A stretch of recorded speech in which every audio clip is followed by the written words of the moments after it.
Et tout de suite, c'est le coup de gueule de Philippe David.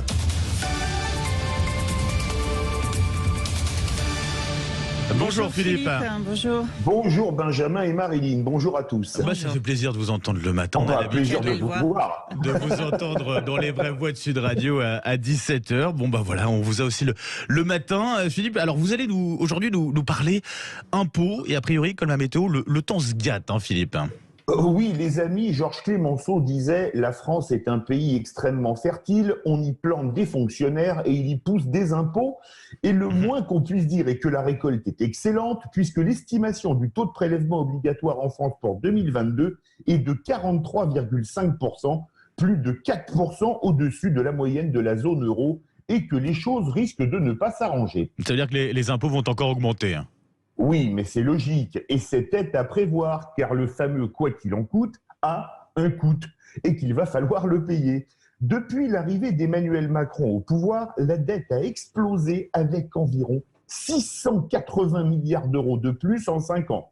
On nous rétorquera que c'est la faute à la pandémie, mais pas que, puisque la dette de nos voisins, qui ont également été frappés par la pandémie, n'a pas augmenté autant. Mais ils n'ont pas autant joué avec le fameux « quoi qu'il en coûte », avec l'argent magique qui n'existait pas, mais qui s'est mis miraculeusement à exister. Des pistes ont été évoquées par le CAE, le Conseil d'analyse économique, sur les successions. Oui, dès hier, puisque le Conseil, dans une note rendue d'entière, pour ce dont ce Conseil, l'héritage doit être, je cite, repensé. Un Conseil d'analyse économique qui préconise de taxer toutes les sommes et biens perçus par un individu pendant sa vie. Et c'est une idée qui vous irrite, ça, Philippe ? Bah oui, parce que rappelons au Conseil d'analyse économique que c'est déjà le cas, que nous payons de la TVA et d'autres impôts, du premier biberon ou de la première couche, jusqu'à la couronne mortuaire. Car tout est taxé. Immobilier, mobilier, le travail, les dividendes, bon, quand on a la chance d'en toucher, les carburants, le paquet de pâtes, bref, tout est déjà taxé et surtaxé. On a créé d'ailleurs tellement de taxes loufoques que, sans raconter ma vie, mes frères et sœurs et moi-même avons dû payer une taxe de superposition lorsque nous avons enterré nos parents, puisque notre grand-mère était déjà dans le caveau. Une taxe inconnue, mais qui est imposée dans nombre de communes. Et alors, une seconde idée vous irrite, Philippe. Laquelle ? Oui, ça me gratouille et ça me chatouille, comme disait le docteur Knock.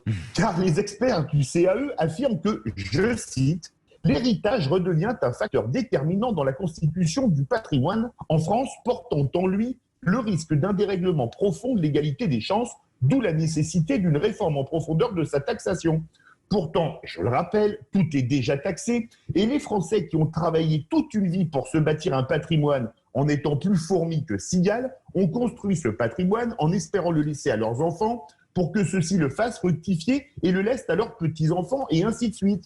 Pas pour que l'État se gave au-dessus, auquel cas il dépenserait tout en voitures, voyages et autres choses éphémères. Et alors sur quoi ou qui peut-on compter pour que cette taxation des héritages n'arrive pas, Philippe ?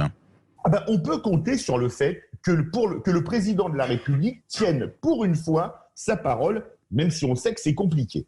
En 2018, certains de ses collaborateurs avaient évoqué une hausse de l'impôt sur les successions à laquelle le chef de l'État avait répondu, sur un ton pompidolien, « arrêtez d'emmerder les retraités » avant d'ajouter qu'on n'y toucherait pas tant qu'ils seraient à l'Élysée.